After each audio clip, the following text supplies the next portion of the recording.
Muy buenas noches, bienvenidas y bienvenidos nuevamente en Conferencia Vampiro. Los saluda el maestro Jorge Enrique Gómez Sánchez y para mí es un verdadero placer estar aquí con ustedes en una nueva conferencia más de nuestro nuevo proyecto que ya lo iniciamos, es el análisis del Código Penal del Estado de México y bueno, vamos con nuestra tercera conferencia del día, este día, y bueno, vamos a ver un tema muy fascinante, vamos a ver las excepciones del delito y la responsabilidad, excepciones y responsabilidad del delito. Bueno, a ver varios temas ahí bien interesantes que nos va a ayudar a comprender, pues, ¿qué pasa, no? ¿Qué pasa cuando existe causas excluyentes, no excepciones, perdón, causas excluyentes del delito y de la responsabilidad? Vamos a ver cómo nos lo señala el Código del Estado de México y bueno, lo importante es ver que estas figuras, pues bueno, son aplicables a los códigos a nivel estatal y también son aplicables, bueno, son los conceptos, son aplicables en los códigos de los estados y el Código Penal Federal. Eh, Como lo saben, bueno, para los que no nos conocen, esa es una conferencia que se denomina Conferencia Vampiro, que se realiza a altas horas de la noche, momentos en los cuales pues estamos más solos en casa, no tenemos otras cuestiones que hacer y bueno, pues lo hacemos para aprender, ¿no? Venimos aquí a aprender todos y lo importante es compartir el conocimiento. Quien guste la presentación, no olvide subir su correo electrónico para hacerles enviar. Es una presentación bonita, la pueden ocupar para algún momento si ustedes quieren ser profesoras o profesores. Y también si quieren pertenecer al grupo Vampiro de WhatsApp, son grupos muy serios, no nos dedicamos a lo que es compartir cultura jurídica. Y bueno, algo bien importante que es la unión de abogados de diferentes estados de la República Mexicana que se apoyan para algún exhorto o para alguna opinión, ¿no? Alguien lleva un asunto, quiere recibir una opinión, se las damos, no somos los grandes expertos, pero bueno, le damos a lo mejor una línea que seguir, un camino que les puede ayudar. Y bueno, en verdad ha ayudado a muchísimos, muchísimos. Ya este concepto lo llevamos ya desde hace más o menos 4 años. Y la verdad ha habido mucha buena unión, unos han entrado, unos ya no están, así es, más como pasa como en todo. Pero hicimos nuevos grupos porque perdí el celular y bueno, de un robar.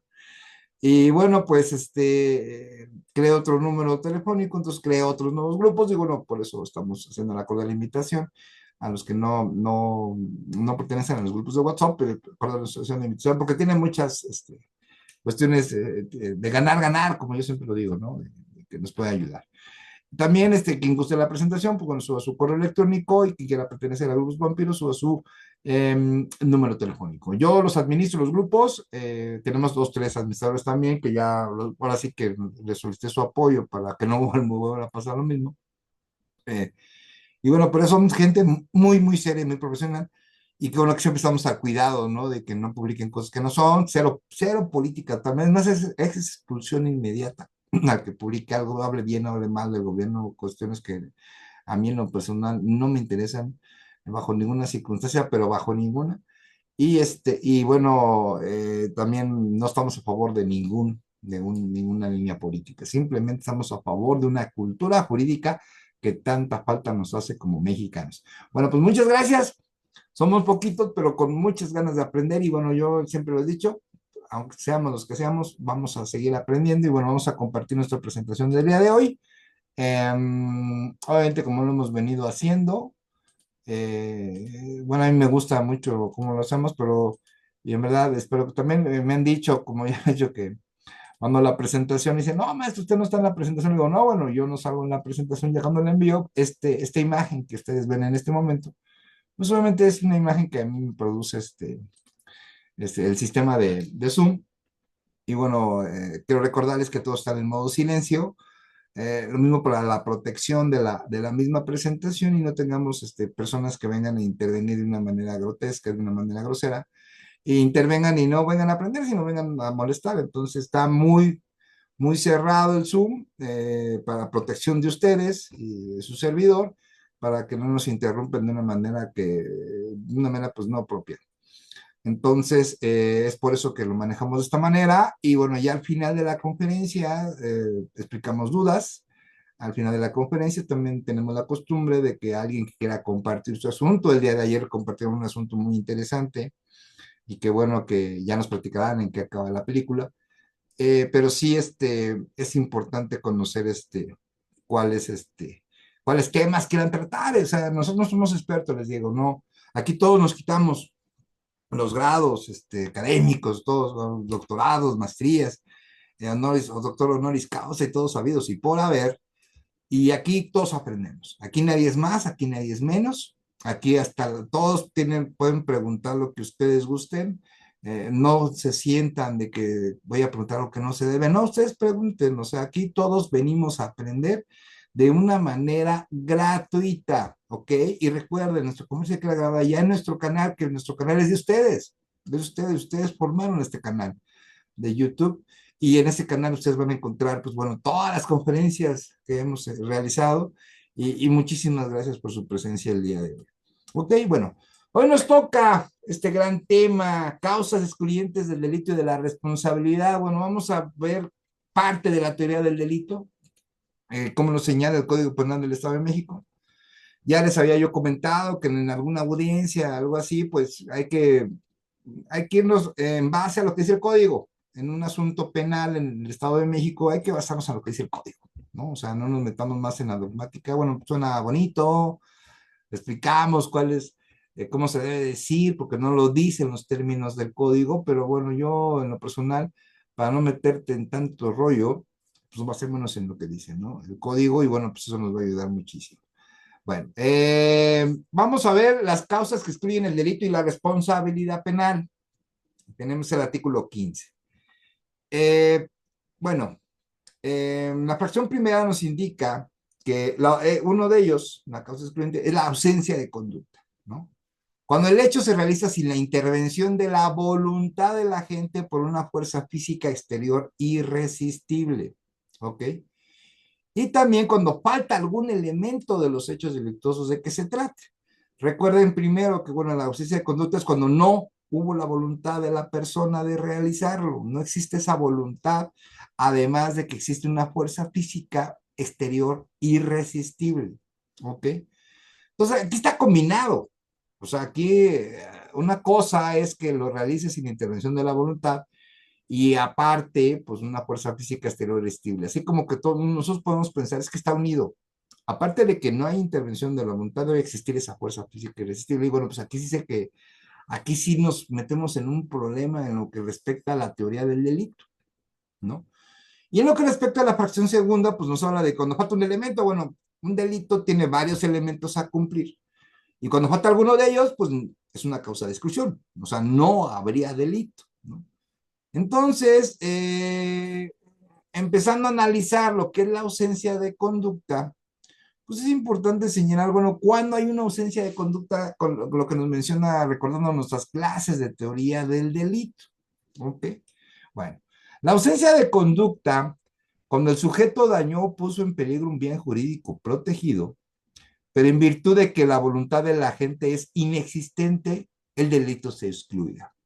Bueno, cuando tenemos cuando no existe esa voluntad, nos hace recordar nuestras clases de teoría del delito cuando hablamos de la vis mayor, de la vis absoluta, ¿no?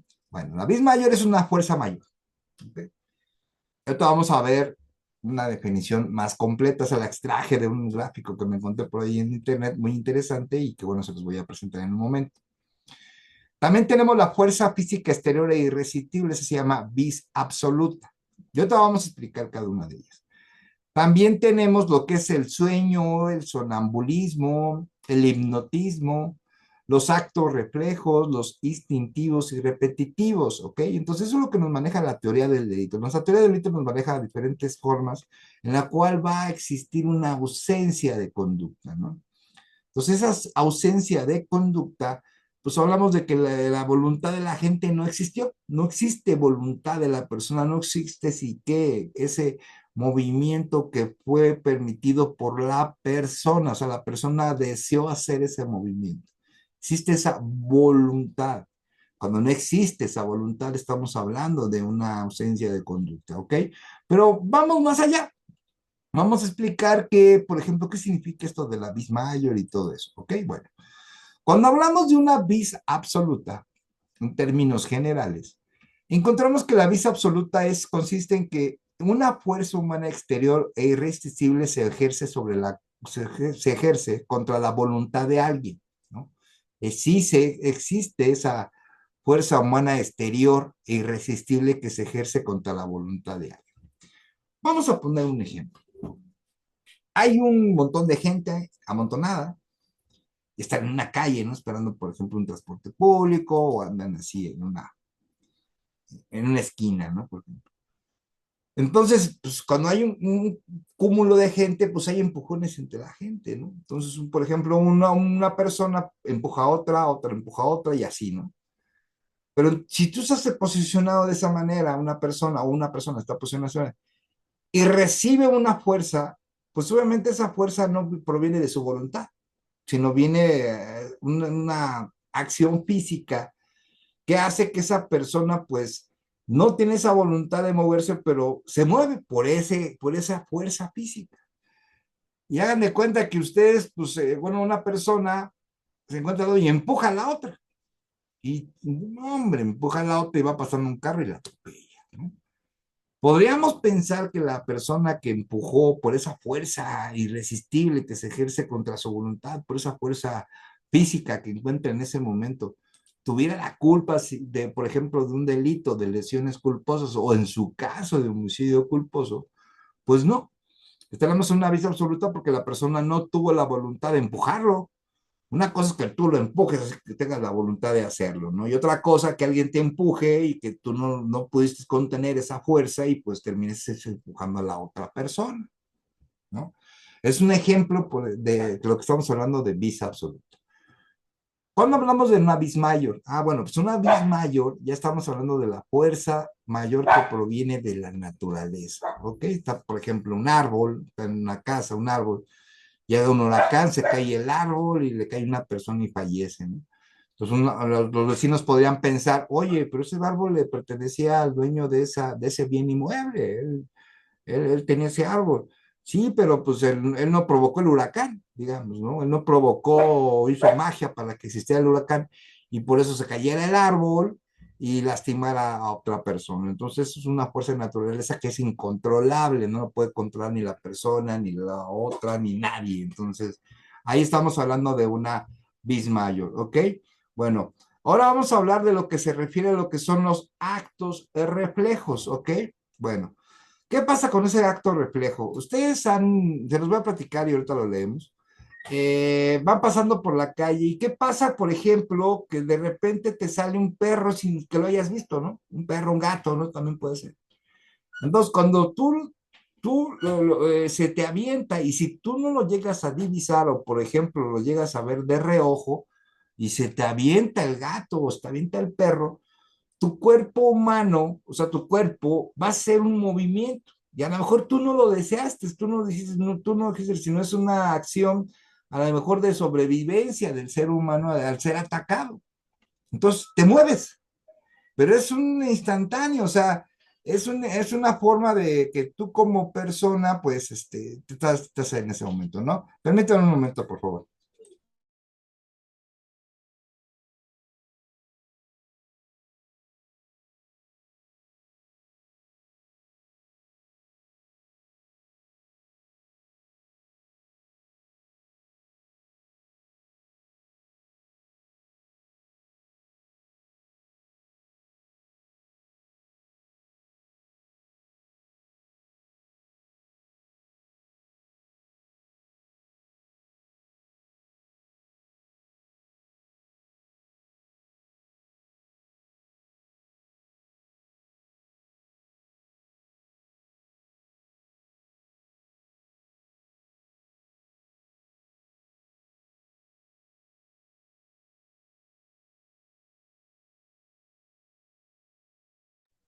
Ya regresé, disculpen unos pequeños minutos.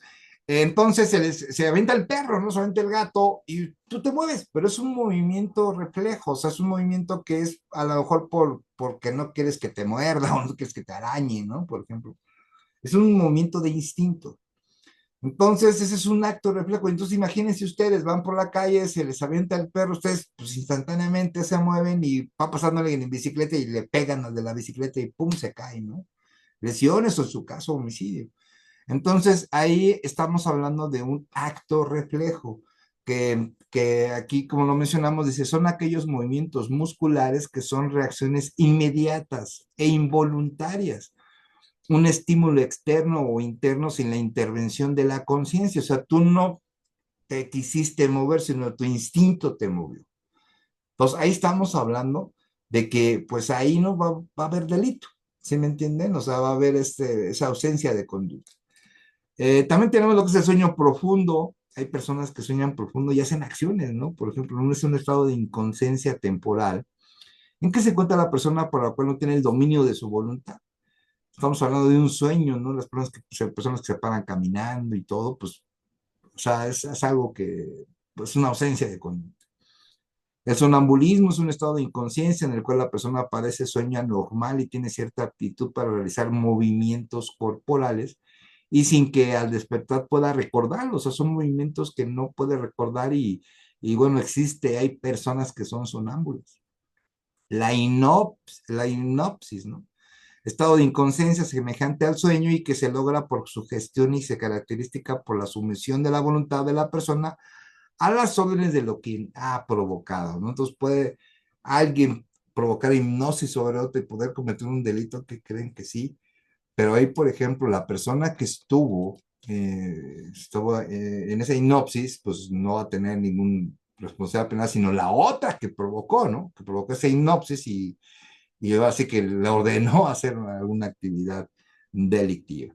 Eso es en términos generales. Bueno, no me quise más profundizar porque, bueno, también es un tema que nos tocaría como 3 horas hablar de esto, y bueno, pero ahorita ya lo tocamos así de una manera rápida para que conociera, bueno, de qué estamos hablando cuando hay una ausencia de conducta, ¿ok? Bueno, en la fracción tercera ya nos habla, igual artículo 15, de las causas permisivas, no son permisivas, lo que se permite, ¿no? ¿Cómo? Bueno, primero, en el apartado A nos señala que se actúa con el consentimiento del titular del bien jurídico afectado. O sea, ahí debe de haber un consentimiento del titular, o sea, de quién es el dueño del cuerpo, de la persona, de sus derechos, siempre que se llenen unos ciertos requisitos. Para que sí exista esta excluyente, digamos, esta parte de aquí esta excluyente, pues bueno, tenemos que ver primero que sea el titular de ese bien jurídico. Bueno, eso es lo primero. Y hay que ver que sea consentimiento. Bueno, pero ¿qué requisitos se tiene que cumplir? Bueno, uno de los primeros, nos dice primero, que primero tiene que ser un delito de querella. O sea, ojo aquí, acuérdense, tenemos delitos de querella y delitos de oficio. Cuando hay delitos de oficio, esto no opera en el Código Penal del Estado de México.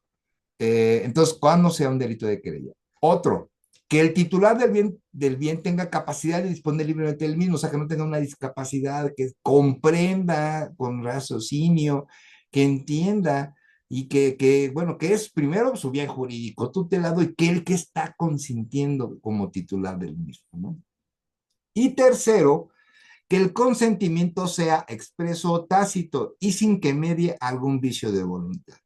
Y bueno, aquí ya nos vamos a meter un poquito al principio de nuestras clases de inicio de derecho penal para entender, bueno, qué se entiende por consentimiento expreso, qué se entiende por consentimiento tácito y qué se entiende por un vicio de la voluntad.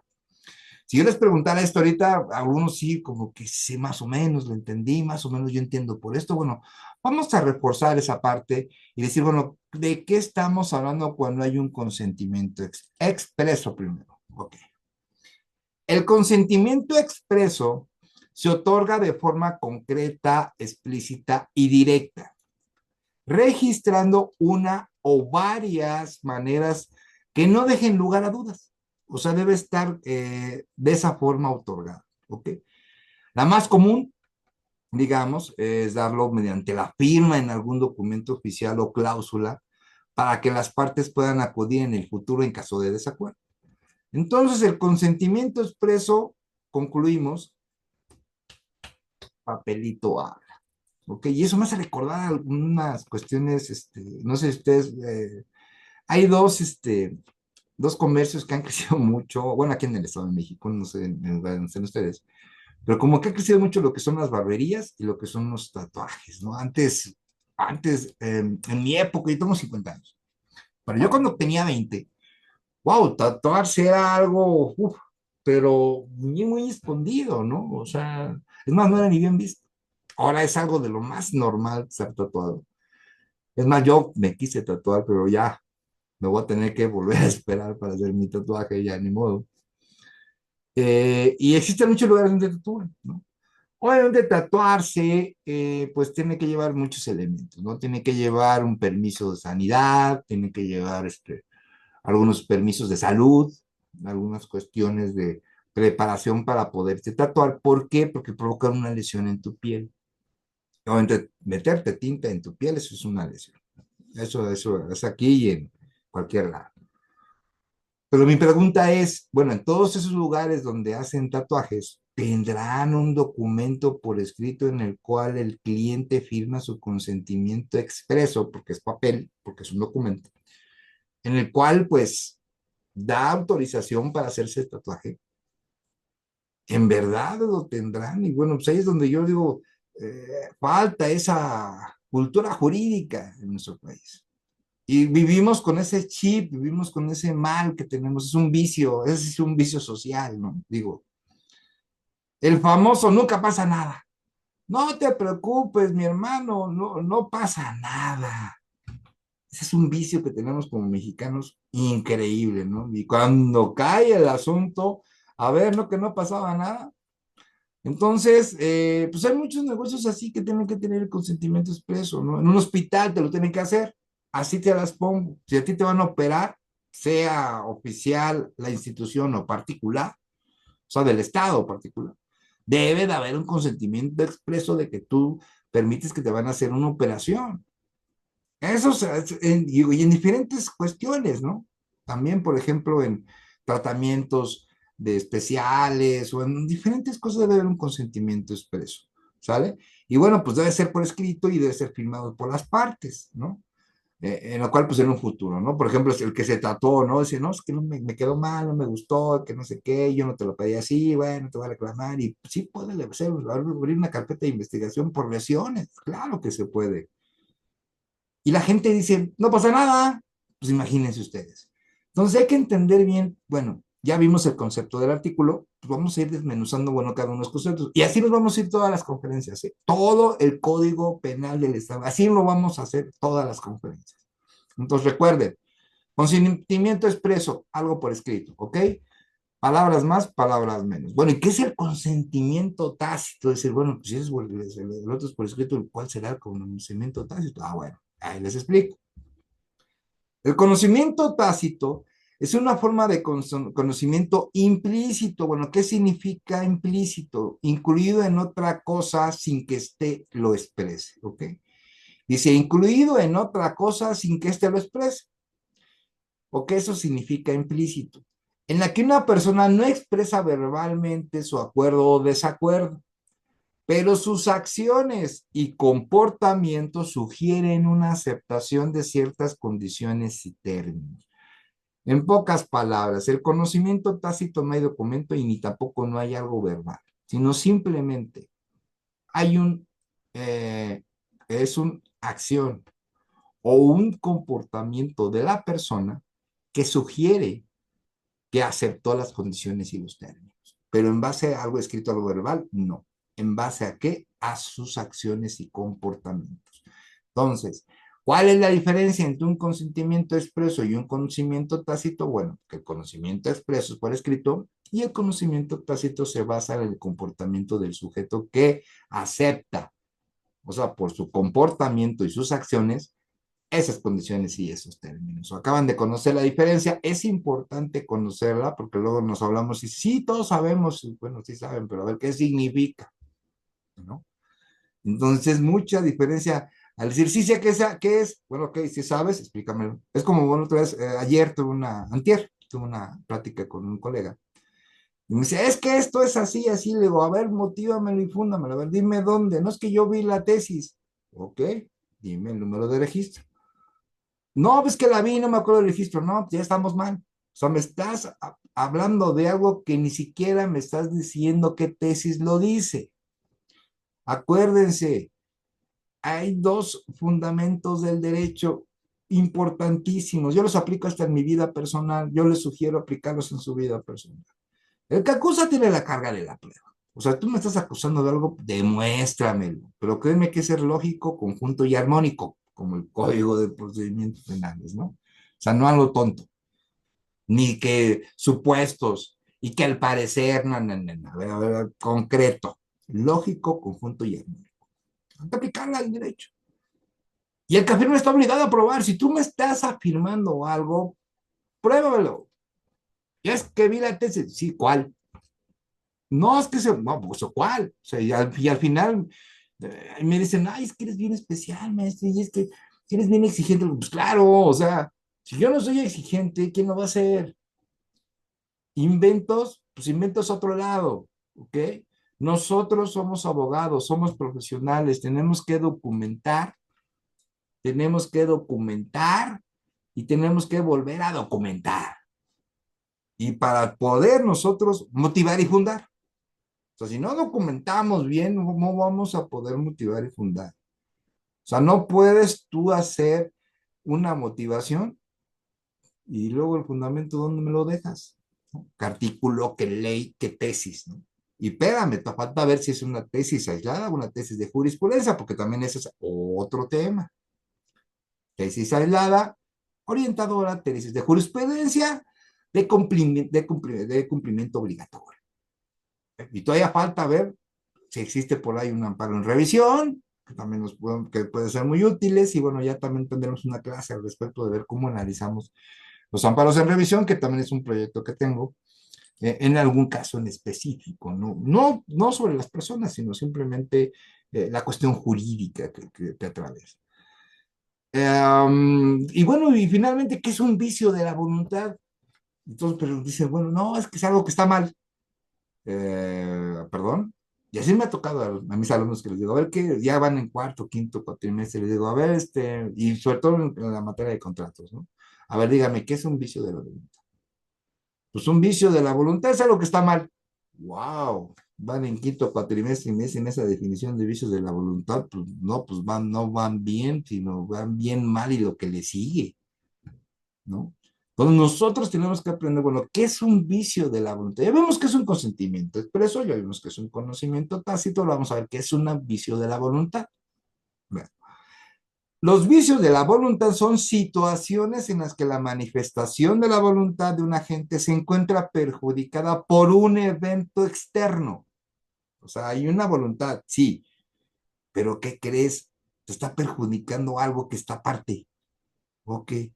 De forma tal que dicha manifestación no se puede considerarse idónea para generar efectos en el acto jurídico celebrado. Tú generas un acto jurídico, un acuerdo de voluntades, están dos partes. Hasta ahí no hay problema. Pero ¿qué pasa si hay un evento externo, o sea, que externo, que te está perjudicando? ¿No? Y bueno, pues, ¿cuál es ese efecto externo que te está perjudicando? Pues bueno, tú puedes hacer tu acuerdo de voluntades, todo, pero de repente, ¡pum!, te das cuenta que es un engaño, te das cuenta que es un error. Pues es un evento que el error no viene en el contrato. Ahora sí que la mala fe no viene en el contrato, sino el contrato viene lo específico, lo que vas a hacer.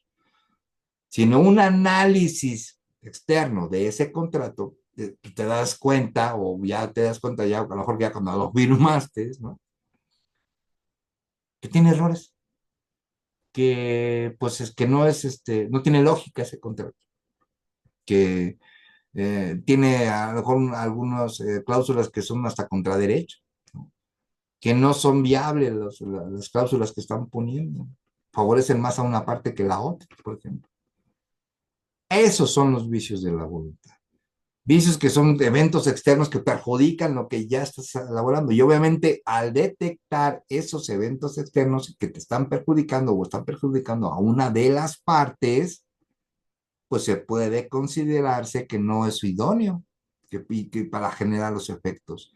Y de ahí se genera, ya estamos hablando, por ejemplo, cuando buscamos la rescisión de un contrato o en su caso, grave también, la nulidad de un contrato. Porque déjenme les recuerdo que una cosa es la rescisión del contrato y otra cosa es la nulidad. Son dos cuestiones diferentes. ¿Ok? Bueno, espero, así es como vamos a analizar el código, cuestiones que nos va a ayudar a entenderlo de una manera más fácil y bueno, que nos va a ayudar a saber, bueno, que dentro de los mismos artículos hay que buscar los términos. O sea, no hay que quedarnos, ¿sabes qué dice eso? Sí, pero ¿y eso qué significa? Hay que meternos al estudio, hay que meternos, bueno, ¿qué me está diciendo con esos términos? Entonces, tenemos que ir palabra por palabra, si es necesario. Pero esa es la mejor metódica. Yo no he encontrado otra y desmenuzar los artículos para buscar, bueno, ¿qué me dices con este verbo? ¿Cuáles son los sujetos que intervienen? ¿Cuáles son los elementos? Eso vas a contener los elementos del delito. Y así con esa forma nos vamos, ya sé a qué te refieres, lo van a encontrar, ¿sale? Y vamos a hablar del, pues ahora sí que del apartado B, y este nos dice, fíjense, que se repele una agresión real, actual, inminente y sin derecho, en protección de bienes jurídicos propios o ajenos, siempre que exista la necesidad de la defensa irracional de los medios empleados, o no medie provocación dolosa suficiente o inmediata por parte del agredido o de la persona a quien se defiende. Entonces, esto es lo que conocemos como la legítima defensa. Hablar de legítima defensa nos tardaremos aquí como unas 5 horas, yo creo, porque es un tema bravísimo, ¿no? Entonces, lo que yo recomiendo ahorita, vamos a ver cómo lo desmenuzamos, para cumplir cuando tenemos una legítima defensa. Y ahorita más adelante lo vamos a ver, ¿ok? Continuando con esto, nos dice que se presumirá, escuchen bien primero, hay que entender los artículos. Aquí no está diciendo que hay legítima defensa, aquí dice se presume. Eso quiere decir que al parecer podrá, a lo mejor, se considerará como defensa legítima, salvo por el contrario, fíjense, salvo por el contrario.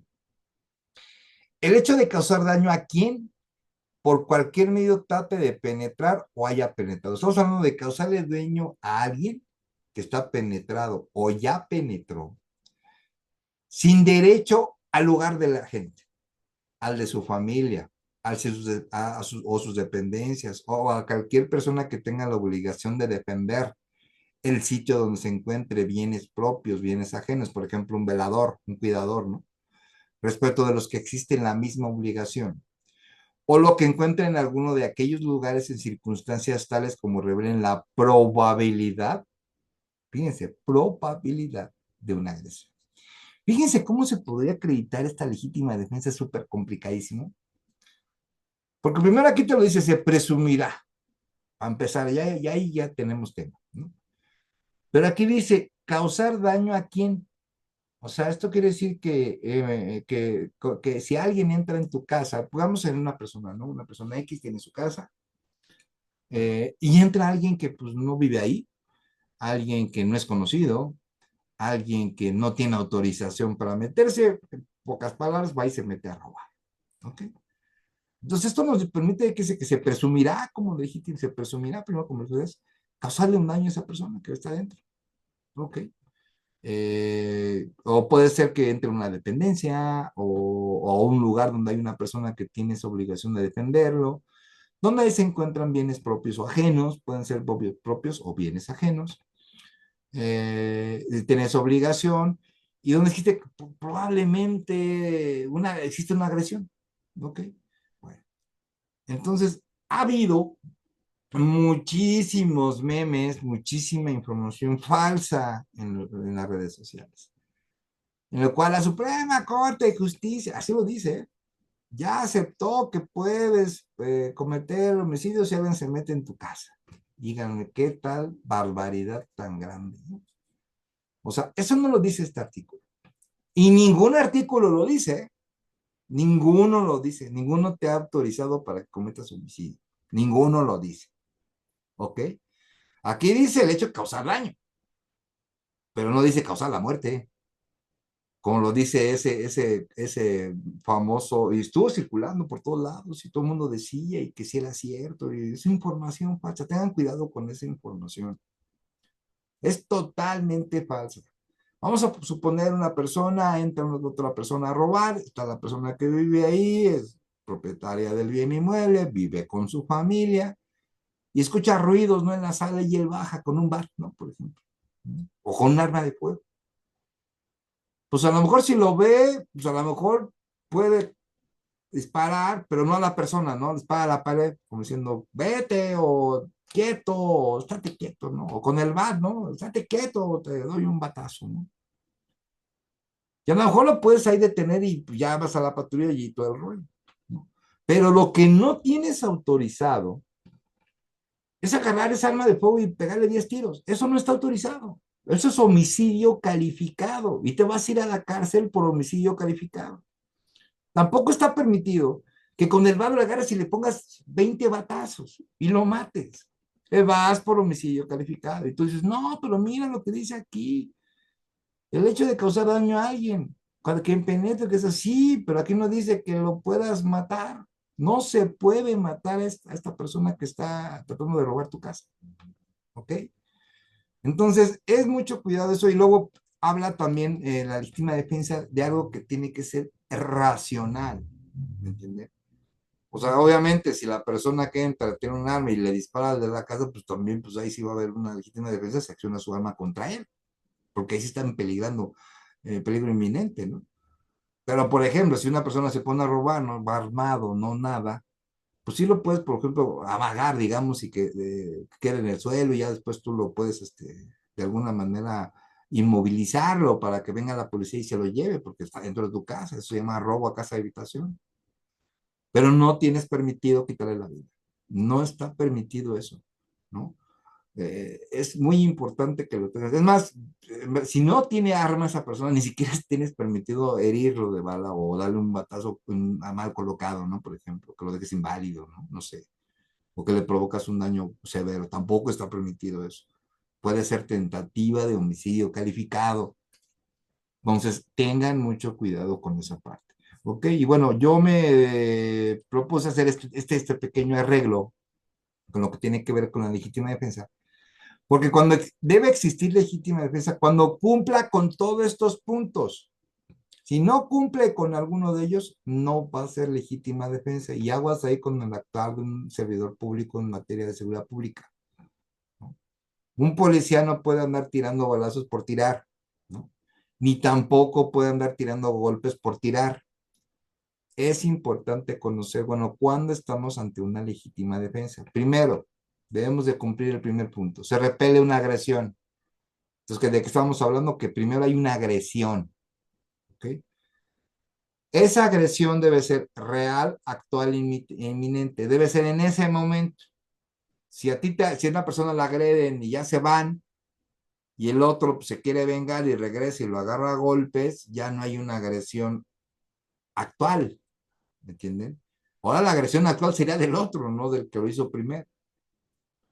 Sin derecho, obviamente, no existe ningún derecho por el cual recibas esa agresión. Eh, protección de bienes jurídicos propios o ajenos. Acuérdate, tú puedes proteger tus bienes y uno de tus bienes jurídicos tutelados pues, es tu cuerpo, ¿no? Es tu salud. Pero también puede ser ajeno. ¿Okay? Por ejemplo, están golpeando a otra persona. Entonces tú puedes quitarlo, ¿no? De que ya no lo esté golpeando o hacer alguna técnica para que lo puedas limitar, ¿no? Exista la necesidad de esa defensa. ¿Por qué? Porque está produciendo un daño, ¿no? Y este es el dolor de cabeza. Racionalidad en los medios empleados. Una persona que se te está aventando con un cuchillo y tú traes un arma y la persona trae un arma de fuego, no le puede vaciar el cargado, por ejemplo, ¿no? O sea, a lo mejor le puedes tirar en un pie, en un brazo o algo y eso lo puedes inutilizar, ya no sería, esas lesiones a lo mejor no vas a caer en ese delito de lesiones dolosas, digamos, ¿no? ¿Por qué? Porque pues había ese peligro inminente. Pero es lamentable que hoy en día, pues, los operadores de seguridad pública, pues, están en desventaja, es una realidad. Y es una realidad, yo fui policía 22 años y yo sé lo que es que conocer la legítima defensa y bueno, teníamos entendido. La única manera que yo podía accionar el arma de fuego es de que ellos me estén tirando. No hay más. O sea, aquí ya es bien complicado como una persona como policía, porque bueno, El policía tiene que esperarse casi casi a que esté herido para que pueda accionar su arma de fuego. O sea, es increíble. O sea, en esas leyes sí deben de cambiar. Yo en lo personal cambiaría muchísimas, pero bueno, esa no es mi competencia. Y además yo ya no soy policía. Pues ya no, si cuando policía no era mi competencia, voy menos. Entonces, eso ya sería otra cuestión. Y luego, como la tenemos en una cultura jurídica muy pobre aquí en México, pues también es otro problema. Y finalmente, que no se medie por vocación dolosa, ¿no? Que no sea de una manera de que pues fuera de manera dolosa, ya no sea en forma de legítima defensa, sino ya fuera como agresión, ¿me entiendes?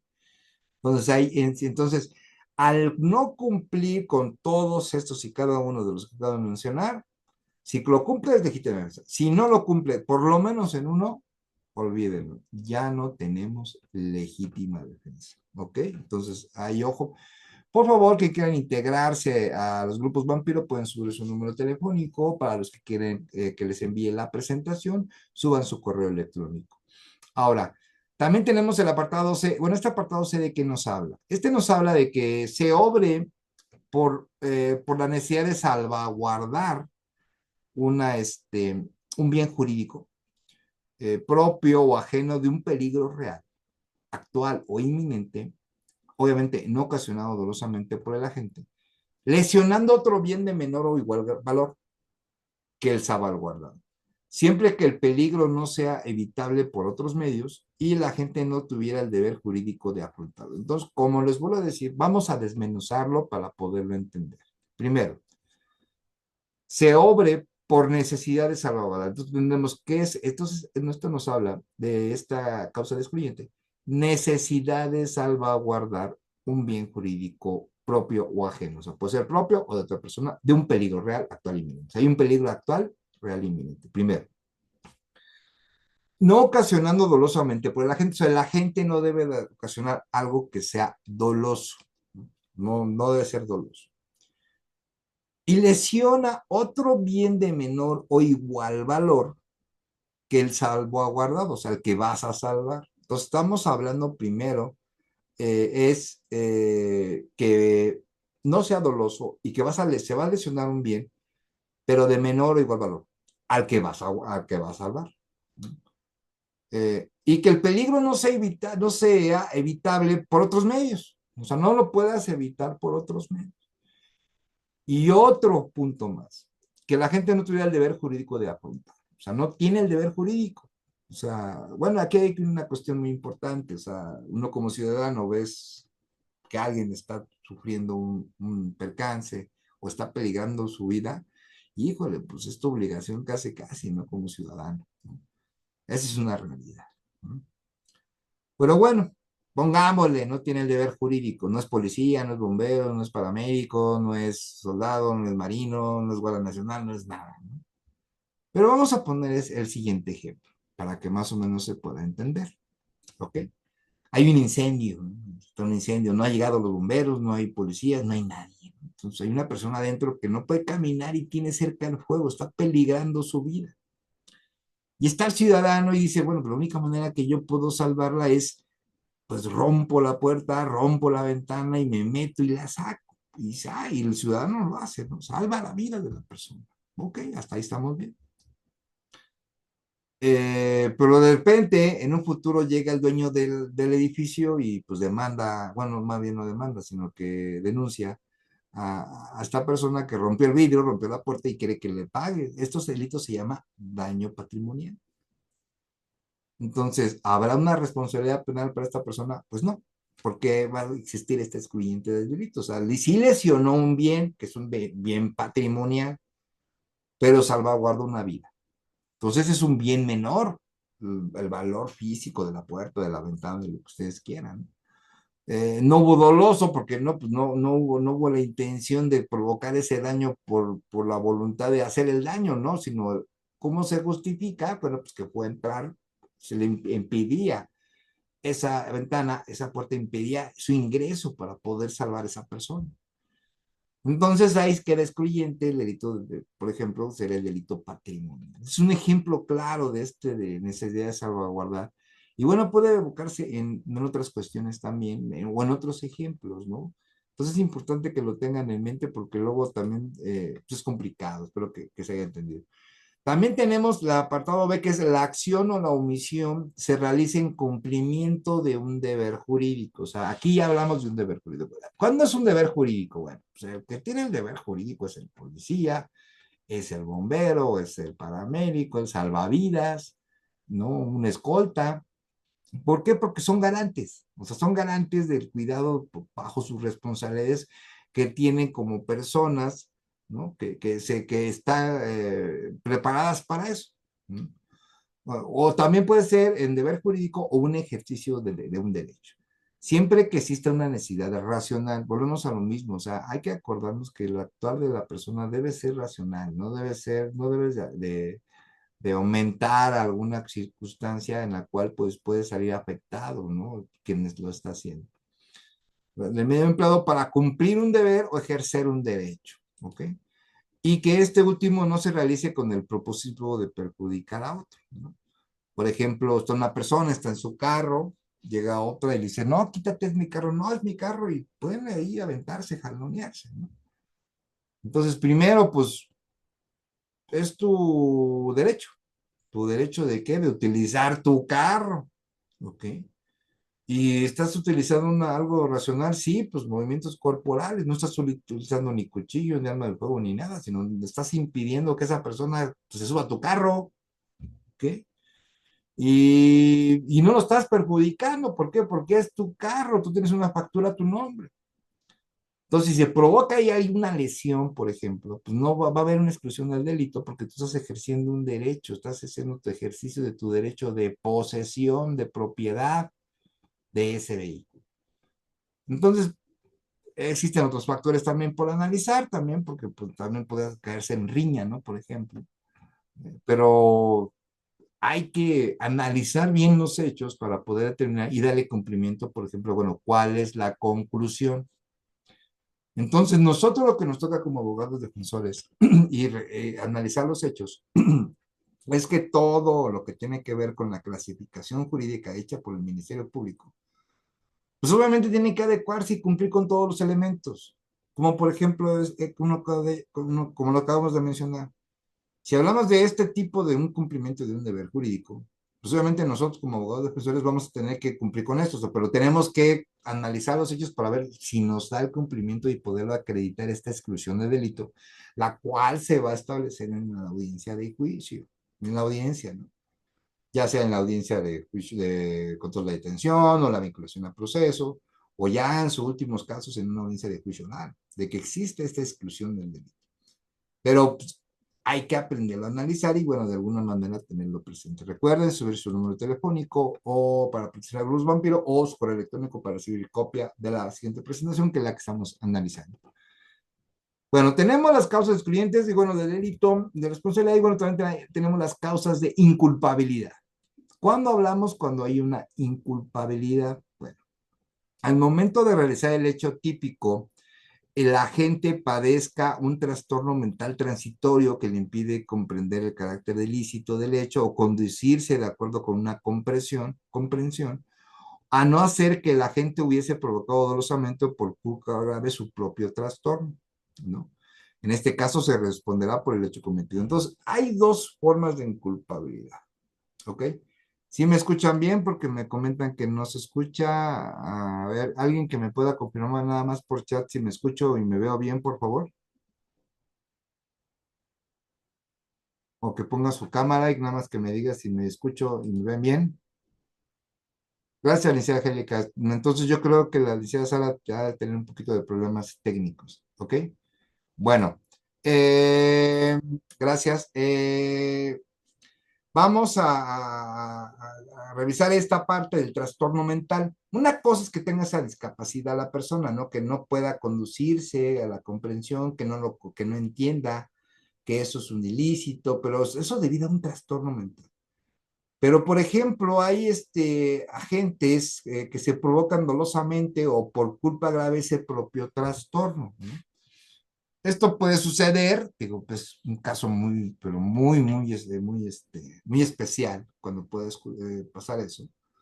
Pero si se lo provocó el agente, en este caso el sujeto activo, va a responder por el hecho cometido. Y una vez me tocó un asunto, bueno, ya hace muchos años, donde a nivel federal había un enfrentamiento, pues bueno, hubo detenidos, pero también hubo personas de la delincuencia organizada, bueno, integrantes de la delincuencia organizada que quedaron tendidos, pero habían sufrido rozones de arma de fuego en la parte del cráneo y pues quedaron imposibilitados en ese momento, ¿no?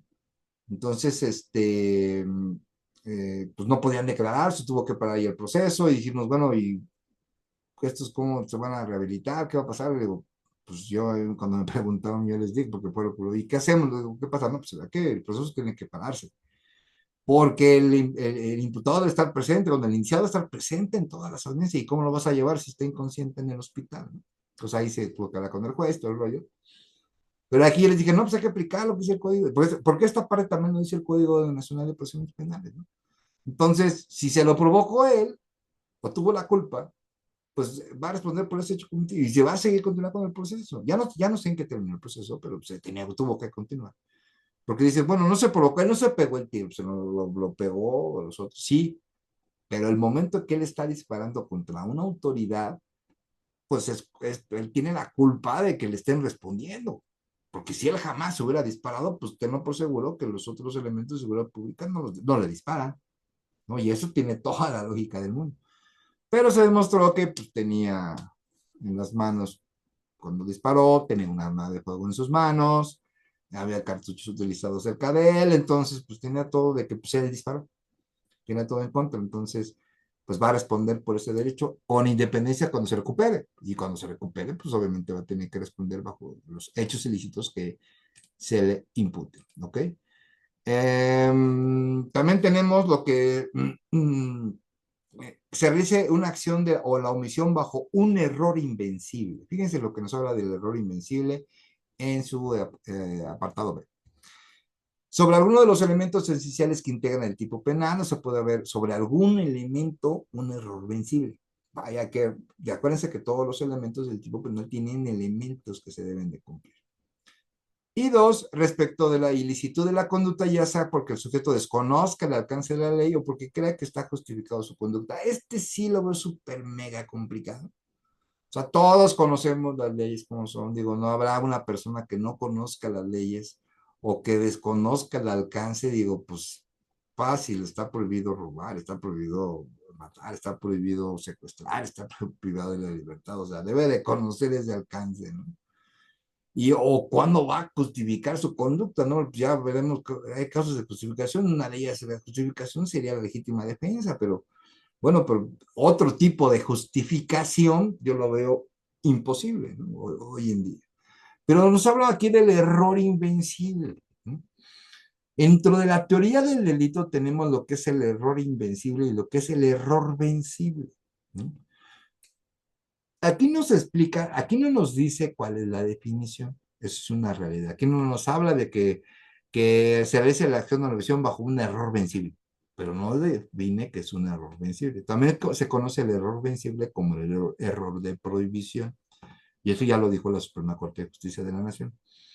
Aquí nos dice, realiza la acción o la omisión bajo un error invencible sobre alguno de los elementos esenciales que integran el tipo penal, sobre alguno de ellos, porque acuérdense que hay varios elementos. Y otro, bueno, el de abajo, el respecto a la licitud de la conducta, si se desconoce y todo eso, bueno, esa parte no, ya lo comenté, es casi imposible, pero sí el primero, ¿no? Bueno, se entiende eso, que vaya a recaer ese error inversible sobre un elemento del delito. A eso sí nos queda claro. Pero la pregunta es, ¿qué es un error invencible? Y déjenme les digo, también se llama error de provisión. ¿Y qué creen? También hay error vencible. ¿Pero qué significan? ¿Cómo se divide? ¿Cuál es la diferencia entre ambos? Bueno, eso lo vamos a ver ahorita, qué es un error de tipo vencible y qué es un error de tipo vencible, invencible y vencible. Pero como siempre, tenemos nuestro pequeño break. Vamos a nuestro pequeño break, vamos por nuestro cafecito, vamos por nuestro pancito o por la bebida que ustedes quieran. Es viernes, pueden, ahora sé que es libre lo que puedan consumir. Y nos vemos en unos minutitos con ustedes para continuar con nuestra conferencia. Ya saben, quien quiera ingresar al Grupo Vampiros, suba su número telefónico. Y quien quiera la copia de la presentación, por favor, suban su correo electrónico. Entonces, vámonos un minuto. Yo voy a llenar ahorita mi taza de café. Yo ahorita regreso con ustedes. Muchas gracias. Unos minutos nada más. Gracias.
Ya regresamos y vamos a continuar con lo que les había comentado. Bueno, ¿qué es la definición de error de tipo invencible y cuál es la definición de error de tipo vencible? Bueno, existe cuando el agente, por más que hubiera sido cuidadoso, por más hizo todo lo que le corresponde en el cuidado y no habría podido prever su accionar.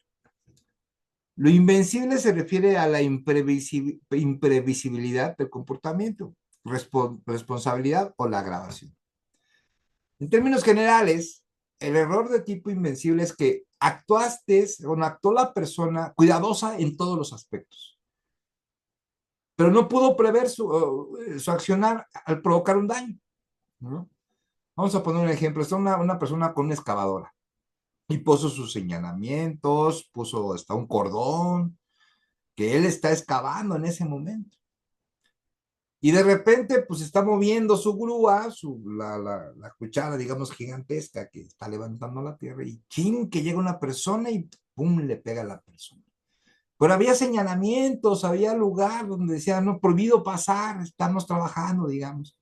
Se está realizando labores peligrosas, por favor, no se acerque.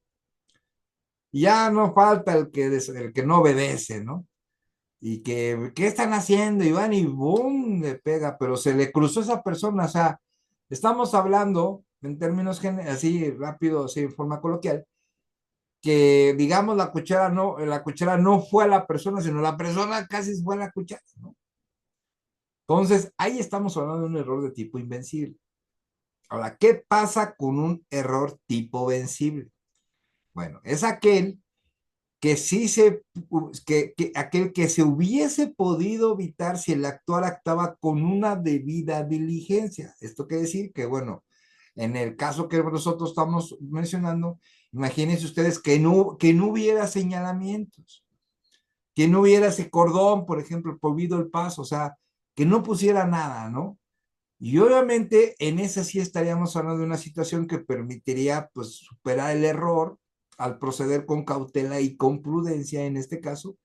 Y bueno, se elimina el dolo porque aquí no hay dolo. En los errores de tipo no hay dolo. Pero cuando hay un error de tipo vencible, no hay dolo, pero sí hay culpa. Entonces, si le pega, serían lesiones culposas, ¿no? O en su muerte, el homicidio culposo. Pero esa es la diferencia, ¿no? De que la persona fue cuidadosa a la que no fue cuidadosa y aparte no tuvo la diligencia debida, ¿no? O sea, no pudo superar. O sea, no tuvo esa cautela o prudencia al no tener esa debida diligencia. Entonces, alguna duda de todos modos al final de la conferencia lo podemos platicar porque esto es un poco difícil de digerir, pero en términos generales, error de tipo invencible se ocupó todo lo cuidadoso que pudo haber sido, pero no pudo predecirlo. Y en el error de tipo vencible no hubo una debida diligencia. ¿Ok? Entonces, en términos generales, cuando ocurre eso, pues bueno, cuando hay un error de tipo invencible, sí estamos hablando de una causa de exclusión, de excluyente del delito. Bueno, el apartado C atenta a las circunstancias que ocurren en la realización de una conducta ilícita, no sea racionalmente exigible que la gente de la conducta diversa a la que le realizó, en virtud de no haberse podido determinar un actuar conforme a derecho.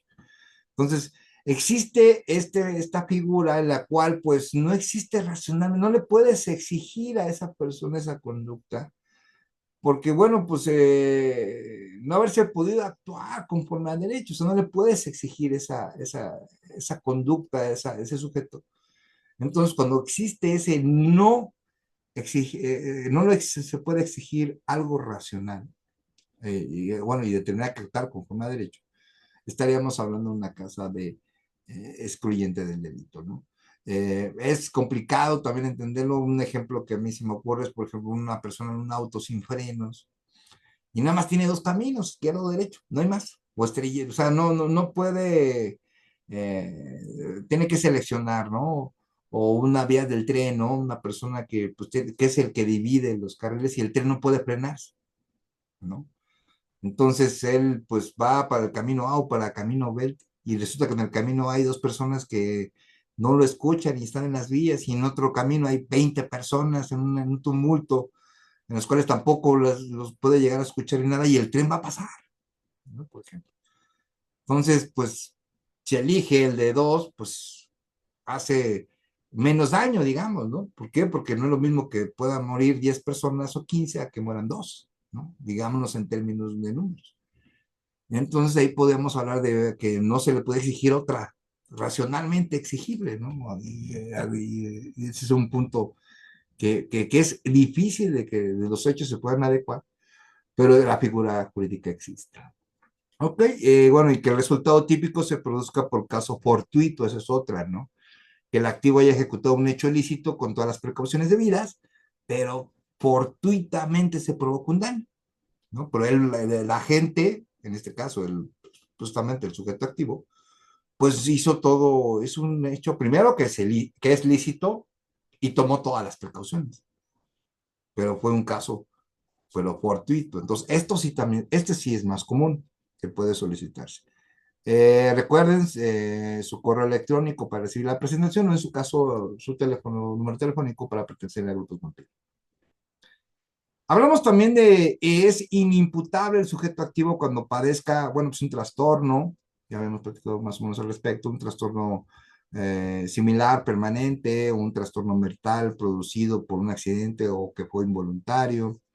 También existe lo que es la sordomudez, carecimiento total de instrucción, pues eso puede ser una cuestión inimputable. Tiene un proceso especial, ¿no? No crean que es nada más se crea así, ¿no? Hay un procedimiento especial para tal situación, que lo menciona, bueno, esto es el artículo 16 del Código Penal del Estado de México. Estos padecimientos deben tener como consecuencia la ausencia de la capacidad de comprender la antijuricidad o ilicitud de su acción y omisión antes o durante la comisión del delito. Entonces aquí sí lo comprendes, puede ser antes o durante la comisión del delito. Y eso es casi, digo, es muy raro, pero puede existir, la figura jurídica existe, de que una persona pues no pueda comprender, ¿no? Que esto es ilegal, digamos, que es ilícito, ¿no? Ya sea por acción o ya sea por omisión. Es importante señalar, este artículo 17 es muy importante, las causas excluyentes del delito y de la responsabilidad se harán valer de oficio por el Ministerio Público o por el órgano jurisdiccional. Es muy importante esto. Aquí no hay petición de parte, o sea, aquí no hay, a ver, Ministerio Público, a ver, juez, pues aquí hay un excluyente, pues, tiene que atenderla, no. Al momento que se entienda la existencia de un excluyente del delito de la responsabilidad, la tiene que hacer valer el Ministerio Público o el juez. Punto. Aquí no hay de que sí, no, a lo mejor, no, no, no. Aquí lo tiene que materializar el Ministerio Público o el juez. Y bueno, les comentaba, para estas conferencias nosotros hacemos un análisis de cada uno de los artículos del Código Penal del Estado de México en una página de la Suprema Corte que se llama Jurislex. En esa página nosotros podemos hacer búsquedas de un ordenamiento legal artículo por artículo para conocer qué tesis están asociadas, ya sean tesis aisladas o tesis de jurisprudencia asociadas a ese único artículo. Entonces, al hacer nuestro análisis, pues encontramos unas aisladas, bueno, aquí nada más menciono lo que es este rubro, no menciono toda la tesis, pero la mando la tesis para que ustedes lo puedan analizar ya con calma en casa y puedan leer todo lo que contiene la tesis, el criterio, conclusión, todo lo que contiene, ¿ok? Bueno, aquí encontramos una, obviamente en la presentación van a encontrar, aparte que se les la tesis, aquí viene el registro digital. Acuérdense que cuando nosotros utilizamos una tesis, el número clave, desde mi perspectiva, es el registro digital, no hay más. O sea, a ver, ¿qué tesis es? Ok, dame el registro digital. Eso, nada más, ¿no? Entonces, bueno, la legítima defensa, sus elementos deben reinterpretarse con base al método para juzgar con perspectiva de género. Hay una base para juzgar con perspectiva de género. Debe entenderse la perspectiva de género como que la aplicación de la ley que sea por igualdad entre el hombre y la mujer, ¿no? O sea, debe haber una igualdad de ponderación, una igualdad de aplicación, una igualdad de procedibilidad, ¿no? Tanto para la mujer como para el hombre. Eso se entiende por perspectiva de género. Al analizar los casos de entre las mujeres y al analizar los casos que las mujeres víctimas de violencia doméstica priven de la vida a su agresor. Imagínense, hay una persona, una mujer que vivió violencia doméstica, pero al vivir violencia doméstica, priva de la vida a su agresor. O sea, hablaremos ahí, ¿existirá legítima defensa? En verdad es un tema bravísimo. Vamos a leer el hecho nada más, y ya al final podemos hablar de las conclusiones y vamos a ver qué nos habla de esta tesis. Es tesis aislada, acuérdense, simplemente es orientado. Hechos. Una mujer promovió un juicio de amparo directo contra la sentencia condenatoria dictada en su contra por el delito de homicidio agravado cometido en su contra de su concubino. ¿Ok? Entonces aquí estamos hablando de una persona que fue sentenciada por homicidio agravado y fue una mujer.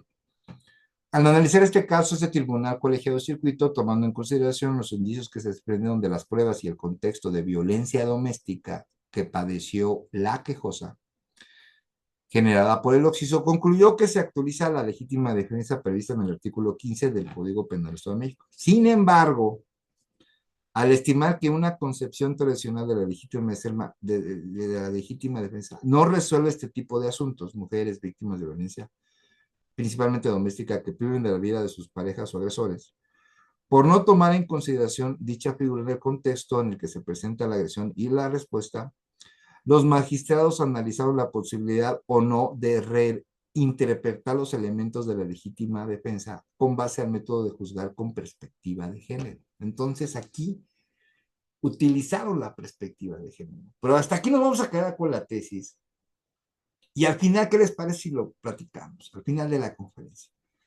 Una mujer que sufrió violencia doméstica privó de la vida a su agresor. ¿Será legítima defensa? Es más, contestemos en el chat. ¿Qué les parece?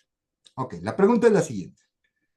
Con independencia de cómo han sucedido los hechos, digamos, en tiempos, formas y modos, ¿no? Como ya lo sabemos, ¿no? Acuérdense que un delito es tiempo, modo y lugar.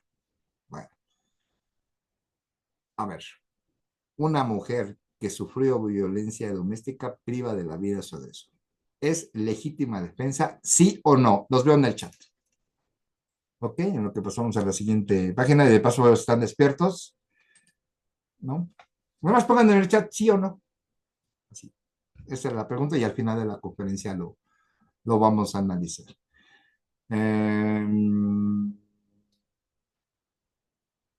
Ahí van las respuestas, bien, unos sí, otros no. Pues es interesante, ¿no? Ese es el punto, ¿no? Otros sí, sí, sí, sí, otros no, no, no. Bueno, eso ya lo veremos al final, ¿ok? Ahorita va ganando sí. Todos dicen que sí. Bueno, eso me da una idea que por lo menos sí varios están expertos, eso ya me da gusto, ¿no? Que estemos aquí desvelándonos juntos. Ya el artículo 18 nos marca lo que es un concurso ideal y qué es un concurso real. Eso sí, anótenlo, grábenselo. Es más, si quieren, anótenlo en un papel y pónganlo así en su recámara para que lo vean diario. A ver, nunca lo olviden, por favor, porque eso es hasta preguntas de exámenes, ¿no? Para los que quieren ser servidores públicos. Concurso ideal. Una sola acción o omisión se cometen varios delitos de una acción. Y concurso real, cuando con pluralidad de acciones o omisiones se cometen varios delitos. ¿Okay? Entonces, no lo olviden, concurso ideal, una sola acción u omisión comete varios delitos, y un concurso real, pluralidad de acciones u omisiones se cometen varios delitos. ¿Ok? Entonces, eso sí es de ejemplos, pues ya digo, sale de sobra decirlos, pero bueno, es importante que lo tengan en mente. Ahora vamos a lo que vamos a hablar ahorita. Bueno, ya hablamos de lo que es los clientes de delito, pero ahora vamos a tomar el tema de lo que es la reincidencia y la habitualidad dentro del Código Penal del Estado de México y nos muestra algunas cuestiones muy interesantes. ¿Ok? Cuando una persona es considerada reincidente en materia penal conforme al Código Penal del Estado de México. ¿Ok? Bueno, será reincidente quien cometa un nuevo delito después de haber sido condenado por sentencia ejecutoriada. Esto quiere decir que ya hubo sentencia, ya hubo años que cumplió y todo. Ojo, si esta fue dictada por un órgano jurisdiccional del país o del extranjero, será menester que la condena sea por un delito que tenga ese carácter en este código de leyes especiales. O sea, si existe ese delito en el Código Penal y en las leyes especiales, y haya sido esa sentencia en otro estado de la República Mexicana o en el extranjero, se va a considerar reincidente. Si no, no. Y aparte tiene que ser una condena por sentencia ejecutoria. Entonces, eso es el término de residente. Y bueno, ¿eso en qué va a terminar? Bueno, pues en algunas consecuencias, ya en el proceso del nuevo delito. ¿Ok? Entonces, ya entendemos qué significa reincidente. Ahora, no habrá reincidencia, fíjense, no va a existir reincidencia en este caso. Hay que analizarlo bien a fondo. Si transcurrido desde la fecha de la sentencia ejecutoria o del indulto, digamos, en existencia, un término igual a la prescripción de la pena. Entonces hagan de cuenta que es un nuevo delito, pero sí tuvo una sentencia ejecutoria, pero al terminar, digo, bueno, más bien a la fecha de esa sentencia ejecutoria del nuevo delito, termina la prescripción, ya no puede ser reincidente. O sea, ya fue sentenciado por contra la persona, ya pasaron varios años, vuelve a cometer un nuevo delito, pero si es un nuevo delito, su prescripción eh, es igual al momento de la fecha de la sentencia, al momento del nuevo delito, no va a haber reincidencia. Entonces es muy importante tener en cuenta. No se aplicará cuando la gente haya obtenido el reconocimiento judicial de inocencia. O sea, cuando se obtiene la inocencia, pues ahí ya no se cumple el primer parámetro de la sentencia ejecutoriada. ¿Ok? Ahora, ¿qué significa habitual? Delincuente habitual. Y bien interesante lo menciona aquí el código. Será considerado delincuente habitual el reincidente. Entonces, para que la persona sea delincuente habitual, primero tiene que haber sido reincidente. Primer punto, aquí lo menciona claro. Será delincuente habitual el reincidente, o sea, ya primero tiene que tener esa clasificación, que cometa un nuevo delito, siempre que los 3 delitos anteriores, o sea, tiene que haber visto 3 delitos anteriores, hayan cometido en un periodo que no exceda de 15 años. Si se cometieron en un periodo que fueron más de 15 años, no va a ser un delincuente habitual. No será, se quedará en reincidente, pero habitual no. Pero si excede esos 15 años, ya será habitual. Entonces, obviamente son los requisitos que establece y eso, bueno, va a repercutir en lo que sería el análisis ya, por ejemplo, de, pues, el nuevo proceso ante el nuevo delito que cometió. ¿Ok? Bueno. Las disposiciones del presente capítulo aplicables en el caso de tentativa, pero no a los delitos contra el Estado, cualquiera que sea el grado de ejecución. Bueno, aplica para los delitos en tentativa, en grado de tentativa, pero no aplica para los delitos del Estado, delitos en contra del Estado. Ahí no aplica la incidencia ni ser un delincuente habitual. ¿Ok? Bueno. Ya vimos residencia habitual, experiencia de delito, y para finalizar vamos a ver lo que son penas y medidas de seguridad, una parte nada más, vamos a ver una parte, y ya el próximo lunes continuaremos con nuestras sesiones de Código Penal del Estado de México. Y bueno, tenemos que, bueno, son penas y medidas de seguridad que pueden imponerse con arreglo a este código las siguientes. Bueno, ¿cuáles penas tiene contempladas el Código Penal del Estado de México? Que deben ser similares a los demás estados de la República Mexicana y en el Código Penal Federal. Penas tenemos prisión, multa, reparación del daño que completará rubros citados por el artículo 26 de este ordenamiento. ¿Okay? Tendremos también trabajos en favor de la comunidad, suspensión, destitución, inhabilitación o privación del empleo, cargo o comisión, suspensión o privación de derechos vinculados al hecho, publicación especial de sentencia, decomiso de bienes y productos y del enriquecimiento ilícito y decomiso de los instrumentos o objetos y efectos del delito. Entonces, cada uno, pues obviamente va a tener su particularidad conforme a los elementos del delito, ¿no? Por ejemplo, si hablamos de un enriquecimiento ilícito, pues a lo mejor hay bienes, y pueden ser bienes en dinero, bienes en muebles, bienes en inmuebles, y esos pueden ser decomisados. La suspensión de algunos vínculos al hecho, puede ser que se le suspenda, en este caso, por ejemplo, un doctor hizo una operación mal hecha, pues puede ser suspendido su licencia como médico, puede existir un trabajo en la comunidad, a favor de la comunidad, y también puede haber, por ejemplo, decomiso de los instrumentos, ¿no? Que se pueden, y objetos y efectos del delito, ¿no? Hay cuestiones que es todo lo que esté relacionado con el delito va a estar metido en lo que se llama lo que es el decomiso, ¿no? Entonces, esos son las penas que establece el Código Penal del Estado de México. Ahora, ¿qué medidas de seguridad establece el Código Penal del Estado de México?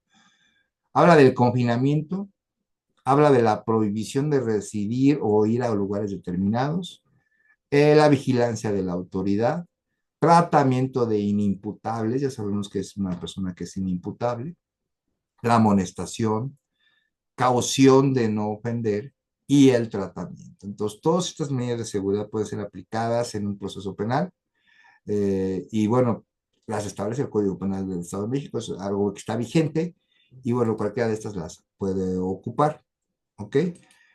Nosotros ahorita vamos a ver lo que es prisión. El día de hoy vamos a ver todos estos tipos de penas y de medidas de seguridad, vamos a ir a ver poco a poco durante la próxima semana. Pero ahorita empezamos con la de prisión. La prisión consiste en que la privación de la libertad la podrá ser de 3 meses a vitalicia. El Código Penal establece que puede ser de 3 meses o toda la vida, entendiéndose por esta duración igual a la vida del sentenciado. Y se cumplirán los términos y las novedades previstas en las leyes en la materia, ¿no? Que es en este caso la ejecución de sentencia, que acuérdense que hay una ley federal de ejecución de sentencia en la cual pues tiene sus cuestionamientos que es muy importante de observación o de análisis por parte de nosotros como abogados penalistas. Tenemos lo que es la multa. Ya conocemos que la prisión, ahora conocemos la multa. La multa consiste en el pago de una suma de dinero al Estado que se fijará por días multa, los cuales podrán ser de 30 a 5,000, ¿no? Ahí define que puede ser de 30 a 5,000 días de multa, ¿ok? El día de multa equivale a la percepción neta diaria del inculpado en el momento de consumar el delito, tomando en cuenta todos sus ingresos, que en ningún caso serán inferiores al salario mínimo general vigente en el lugar donde se consumó.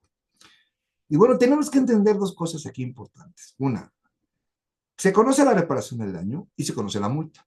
Los códigos penales establecen que comete el robo, tendrá una penalidad de 5 a 10 años y una multa de 20 días, ¿no? 20 días multa.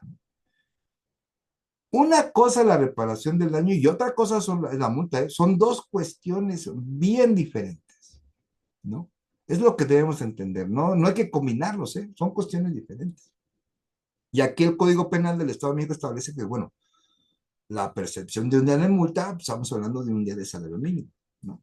Pero, ¿qué más nos dice el código? ¿Qué más establece? Cuestiones también interesantes, dice, habla.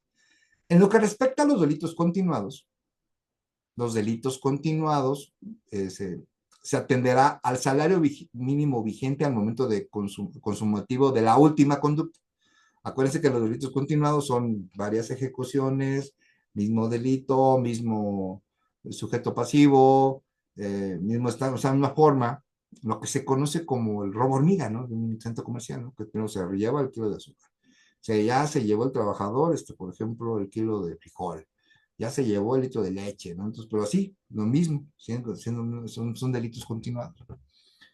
Y hasta la última conducta se va a determinar cuál va a ser el salario mínimo para determinar lo que es la multa. En caso de insolvencia que tenga el inculpado, en insolvencia del sentenciado, la autoridad judicial lo sustituirá total o parcialmente por prestación de trabajo en favor de la comunidad, saldándose un día de multa por cada jornada de trabajo. Entonces, por ejemplo, lo que es decir, bueno, eres insolvente, ya fuiste sentenciado, a lo mejor ya terminaste tu pena, pero debes la multa, porque la multa se tiene que pagar. O sea, no creas que ya cumpliste la pena y ya te vas, no. O sea, la pena privativa de libertad, no, a la multa se tiene que pagar.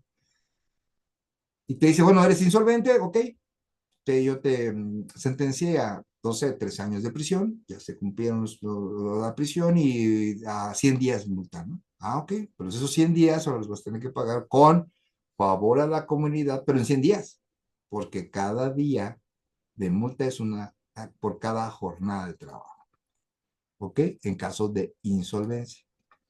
En caso de insolvencia o incapacidad física, el sentenciado de la autoridad judicial sustituirá multa por el confinamiento, saldándose un día de multa por cada día de confinamiento, ¿no? Por ejemplo, vas a estar confinado, pero un día va a ser un día de multa.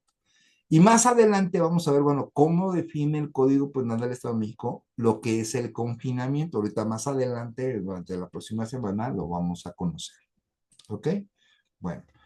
Es importante ahorita lo que vamos a mencionar, bueno, cómo se divide el estrato de, eso, de ese pago o definición de ese pago de día de multa.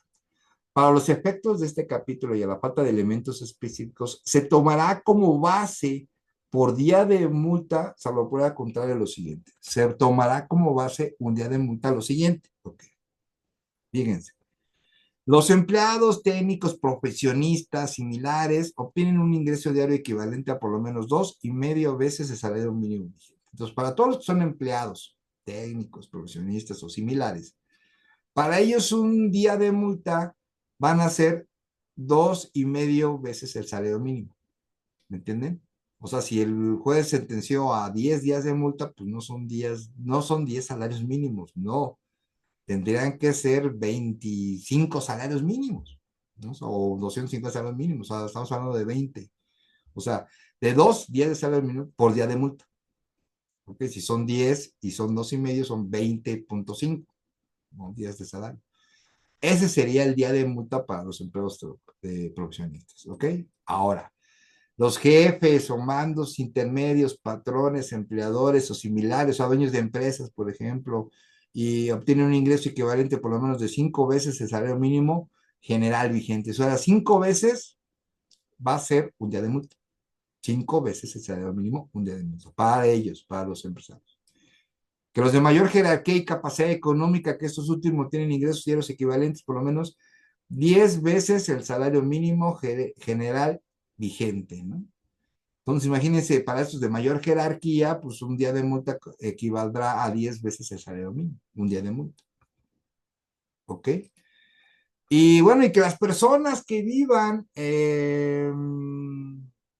y se desarrollen en los estratos económicos sociales más altos, pues bueno, pues ellos obtienen ingresos diarios equivalentes a por lo menos a por los 25 veces el salario mínimo vigente. Entonces, estamos hablando de que para ellos un día de multa van a ser 25 días, 25 veces el salario mínimo vigente, ¿no? En cuanto a eso, cuando la multa, está muy complicado el código. Yo estuve buscando si había alguna jurisprudencia, no la hay al respecto, ni tesis aislada, ni tesis de jurisprudencia. Entonces, era muy interesante ver, bueno, cómo determinan la cantidad final de esa multa. Porque al final de cuentas, digo, una cosa es la multa y otra cosa es la reparación del daño. Eso se entiende por el código. Bueno, habría que hacerle un análisis, yo creo, más a fondo. Pero bueno, ya se establecerá ya en un juicio, ¿no? Un juicio que llegue a sentencia, ¿no? Que llegue a sentencia y que pueda cumplirlo. Pues bueno, por mí es con eso terminamos, esta lámina terminamos la conferencia de hoy. Les quiero agradecer su presencia. Recuerden ahorita subir su correo electrónico o subir su número telefónico para pertenecer a grupos vampiro, porque digo, hay nuevos grupos vampiro, ya los anteriores ya, es más, sálganse, ya ahora sí que ya no tengo el control. Y al no tener el control, pues no me hago responsable de lo que se publique, ¿no? Entonces, de los nuevos sí, de los anteriores ya no. Es más, uno se borró ya, por cierto. Pues muchísimas gracias, les deseo lo mejor este fin de semana. Mañana no tenemos conferencia, pues la próxima semana. Muchísimas gracias por su presencia. En verdad, muchísimas gracias. Y bueno, como saben, permítanme un momento, por favor. Gracias.